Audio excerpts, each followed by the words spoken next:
Yes, hi and welcome everyone for the next presentation of this day. With us now we have BTS, a global management consulting firm. My name is Daniel Torsson, analyst at ABG. I've been covering the company for the last couple of years. And with us today on Teams from the West Coast in the US, we have CEO Jessica Skoon. So I hand over the word to you, Jessica. Please introduce and describe the BTS story, and I will follow up with a couple of questions in the end. Thank you, Daniel. It's my pleasure, and lovely to be with all of you. Go ahead and move forward, Daniel. I'm proud to present to you BTS. It's a company I've been with for 25 years this year, a company I know well and love, and we're very proud of the fact that we're a story of long-term profitable growth year over year. If you look at the next slide, you'll see kind of our performance since we went public back in 2001. On average, we have 12% revenue CAGR and 15% EBITDA growth CAGR per year. And if you kind of start, I'll double click into why, like what's behind that overall long-term kind of superior returns. And there's basically 5 big reasons. And I'll double click into each one, right? So one is, we have the pleasure of operating in a very global, growing and a fragmented market. Number 2, I'll explain a bit about our strong competitive position in that space. Number 3, I think you'll find that we are inside a very entrepreneurial, innovative company, and we're also at a point in our story where we can start to really take advantage of our scale.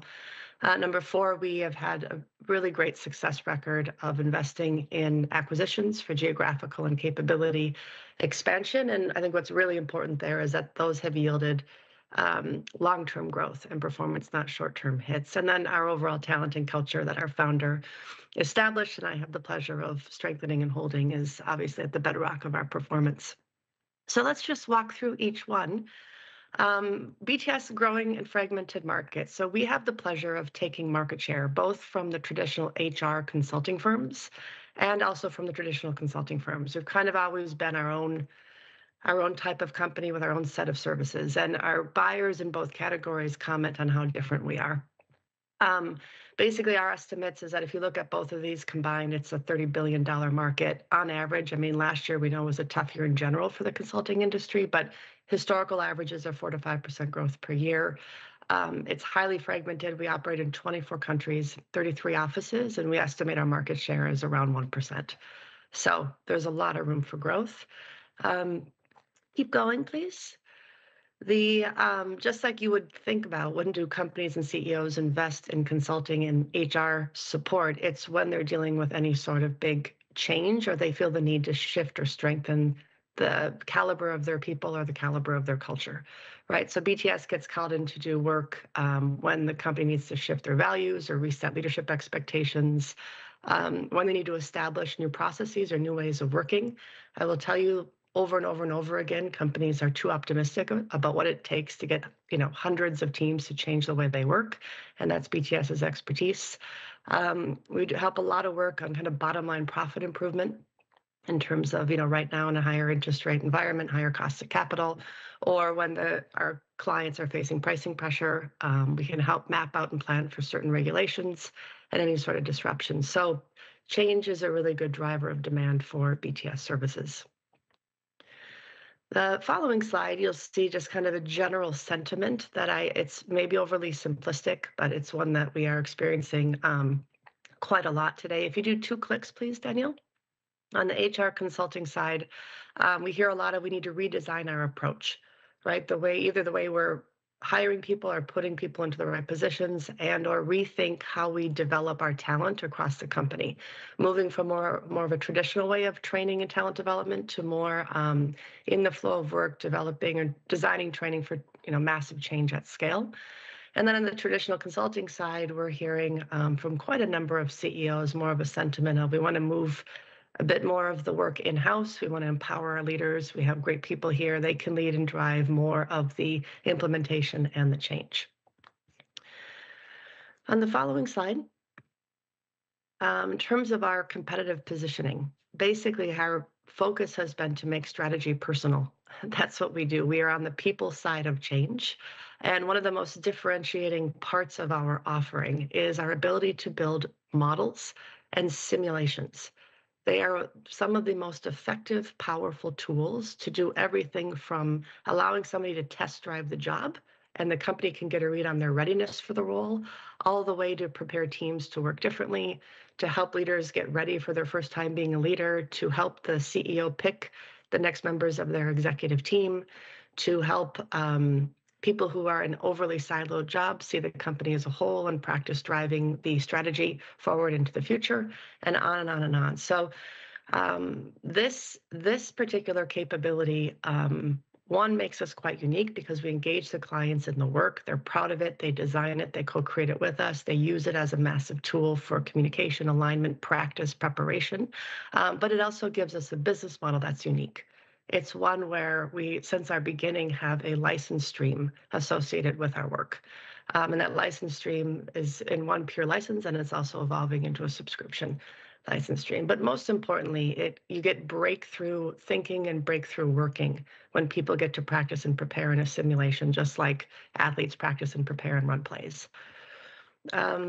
Over time, on the next slide, you'll see how we've expanded our practice areas, which gives us basically two benefits. Number one, more problems that we can help our clients solve. Number two, average revenue spend per client. So this is the list of our practice areas in terms of helping clients drive strategy and strategy implementation and strategy alignment, making sure everybody in the company understands their business model and has the acumen to make the right decisions.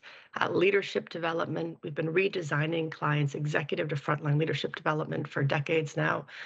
We have an assessment offering. We can go deep in change and transformation.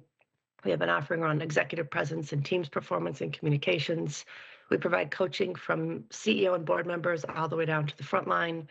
We have a practice on innovation and digital transformation, which you can imagine now is in high demand, sales and marketing, and then DEI. And on the next slide, you'll just see our average customer lifespan is approximately 7 years. We have about 50 of the global Fortune 100 as our clients. Since our inception, we've gone after the bigger companies because they have a lot of people who are often misaligned or uninspired or need help getting to the next level of performance. And you can see some just sample clients on this slide. In terms of overall strong competitive position, you can see our revenue size.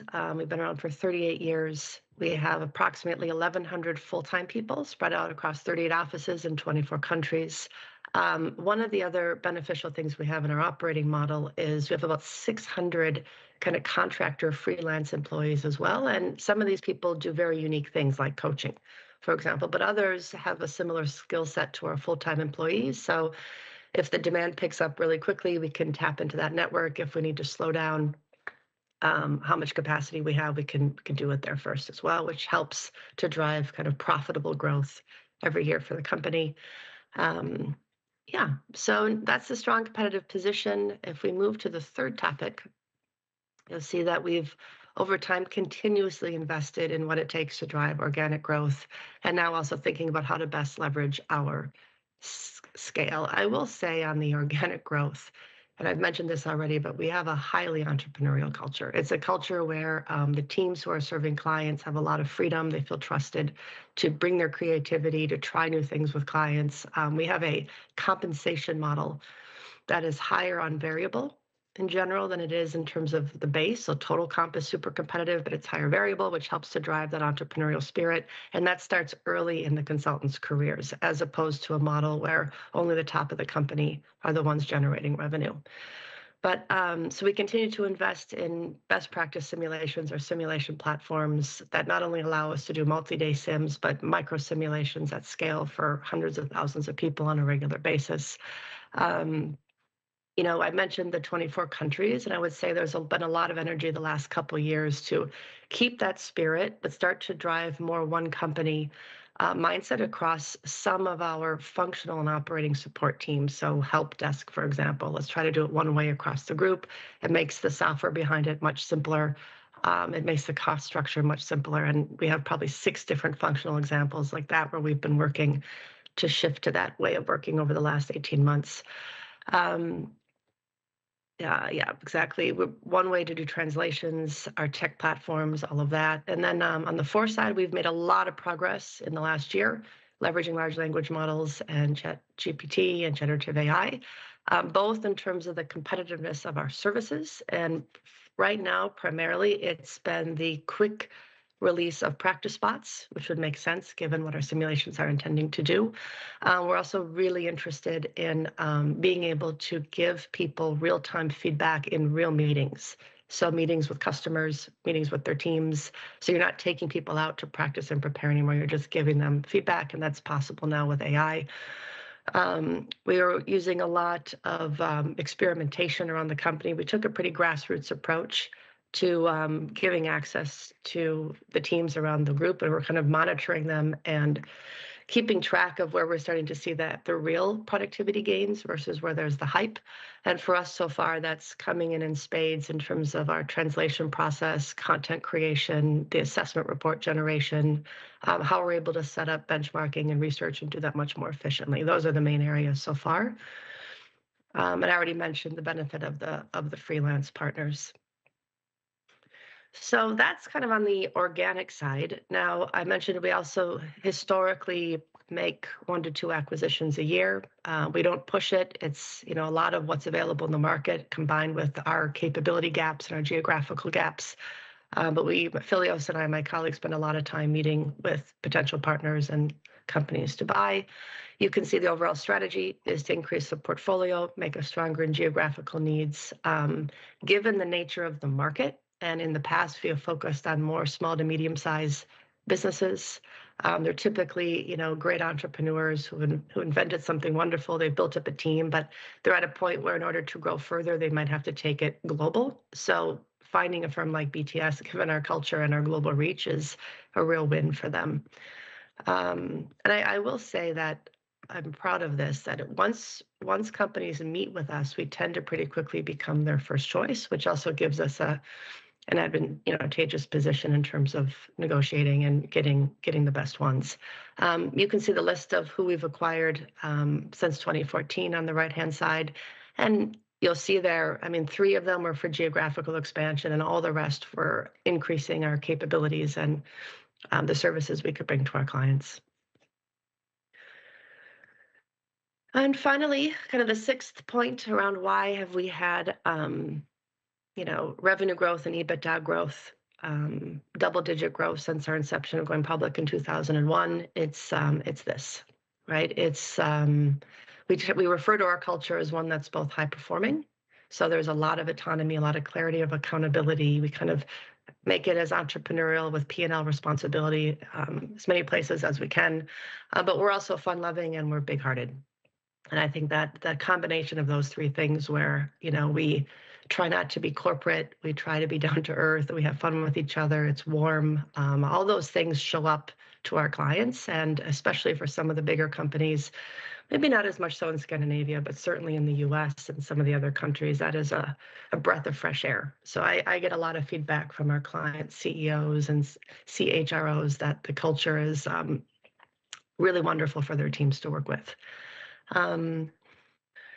And lastly, if we just kind of look at current financials, we've just released our Q1 report. Globally, we're growing 7%. Our biggest market is North America, which grew 10% in the first quarter. BTS other markets is growing 8% in the first quarter, and then we're still struggling in BTS Europe with -4%.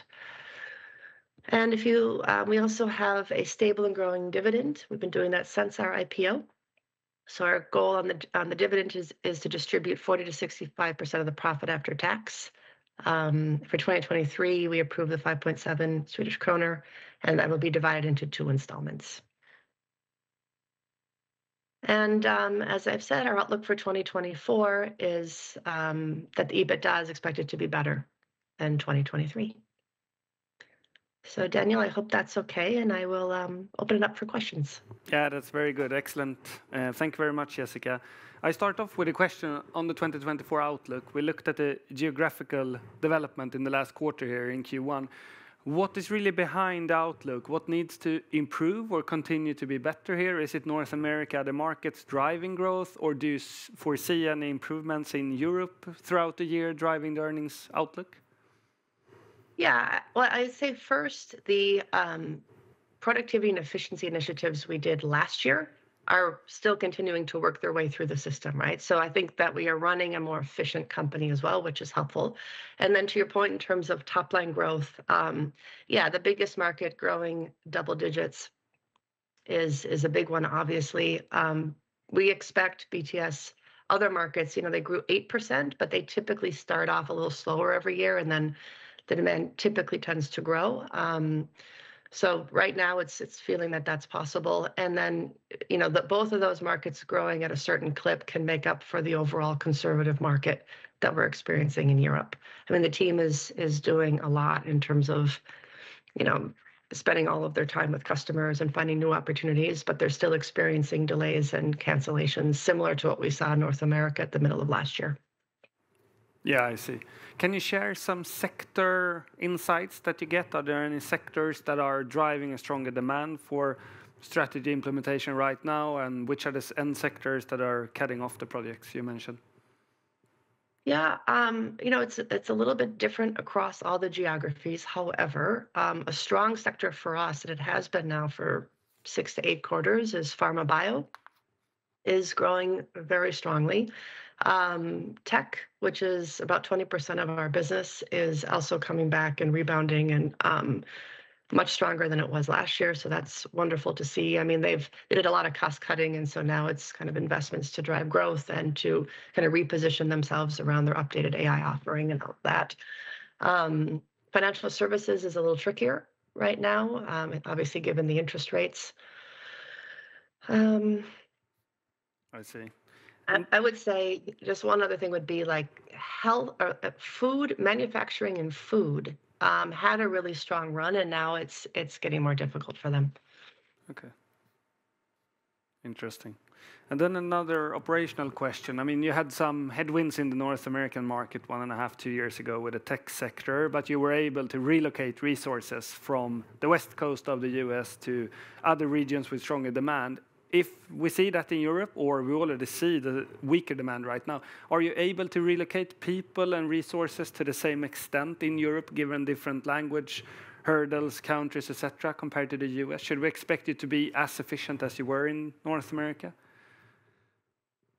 Yes, the answer is yes, right? I mean, English is the company language, and even within Europe, they support each other on a regular basis cross-country in terms of both travel and virtual work. And the Europe market for us actually does not include Spain and Italy.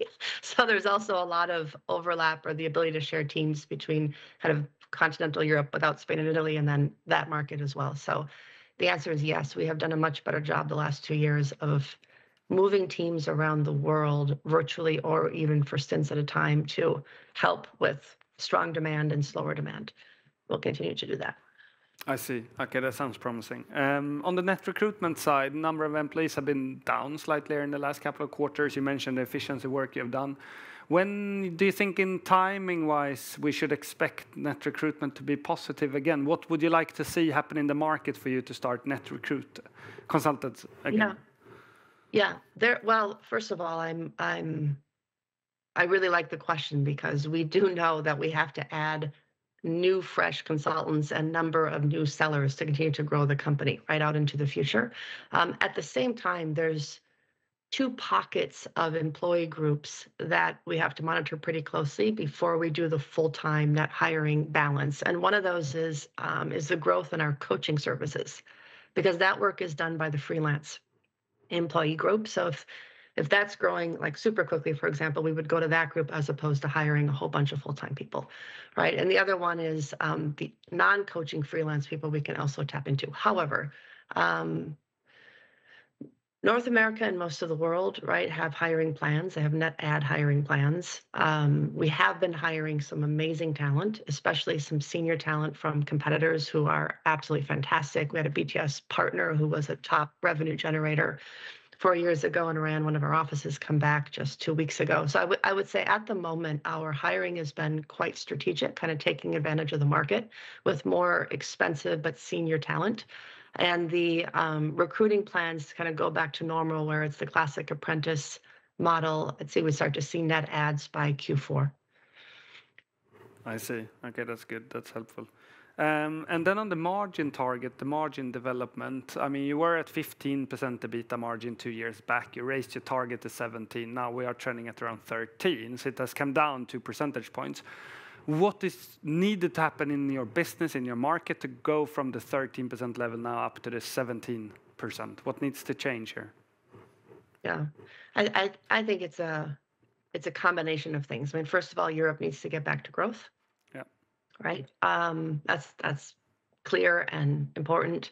But then once you kind of go out of that problem, I still think, given that we take share from traditional consulting firms and HR, we are perceived as, I would say, quite a deal or inexpensive compared to the traditional consulting firms. So we need to continue to push up our pricing on the work that we're competing against the big consulting firms on. That might be the easiest lever. The second one is increasing the part of our business that supports more real-time on-demand and at scale, because that is our subscription and license offering. And when used there, I mean, yes, we have to do more kind of customer success like support to drive the usage and the adoption, but the margins are typically in those accounts much bigger. And then the third thing is to continue to look at our operations and our spend on like the operation teams globally and continue to fine tune, make more one team, a more simple process that yields savings in software spend and shifting to some resources to less expensive markets and so forth. So those are the big four, actually. Yeah, exactly. I see. And then a follow-up on growth journey here. You showed the M&A list historically since 2014. What type of targets are there out there right now? Are you looking at a couple of targets? How active are you? Would be interesting to hear. Yeah. We have 3 right now that we're very involved in. We probably have about 5 others who are just early stage, which most likely they won't move forward, right? It's just early getting to know them. And the ones that we're spending more time on right now vary from 2 geographical and 1 tech kind of need. So on the geographical ones, they have strong entrepreneurs with a portfolio that's not as big as BTS, but not just one thing either. And it would strengthen in our markets outside of North America and Europe. Okay, I see. Interesting. Yeah, we talked about exactly. We talked about the margin target here, but if you were to kind of explain where we are in the utilization phase of the consultants right now, are we kind of below average, or we are certainly not above average, but you have also reduced number of employees? Where are we on the trend? Are we kind of at the bottom, or? Yeah, we started the year with about 5% capacity across the system, right? 5% more than what we were able to deliver last year. And with our full-time employee base, I would say our first quarter then, we're getting close to capacity, right? In terms of the workload. Now you have to remember we have the part-time group as well to tap into. Yeah. I think, the second quarter is a lot bigger than our first quarter, always, typically, right, in terms of size. So while we grew 7% in the first quarter, it's a smaller total revenue. So the team is feeling a lot more busy right now in the second quarter than they did in the first. Yeah, I see. And then, I mean, you mentioned the price increases here. You have mentioned that for a couple of years, I think, when we have discussed it. What can you do to raise your prices? Is it difficulties on the customer side that they think they are too high? Or is it that you start off too low and lower that you could actually start off in the hindsight? Or how should we think about the price increases ahead? Yeah. The way that we increase prices, we have it in a CPQ system in Salesforce. So it is kind of a company more process thing that we can update it when we want, and it cuts across all the deals, which is really wonderful. That said, the variety of services, I mean, I would say that when we do kind of frontline individual contributor work, that we are probably very appropriately priced. We do not lose there because we're too expensive. We kind of understand the market really well. When we are competing against BCG or McKinsey for big change initiatives, there we have a lot of room, right, to increase our pricing on. So I would say, that, and when we're doing our executive and C-suite work, we can also increase our pricing there. So that, I think it's more on us It's more on us to scope and have kind of the paradigm shift to drive the pricing up in those services. I think the easiest thing for us to do is continue to increase the price on the new deals that we're winning, right? Because our average contracts are probably 6 months long, in terms of the projects. For the long-term projects, though, we typically do the annual price increases. Yeah. As well. Excellent.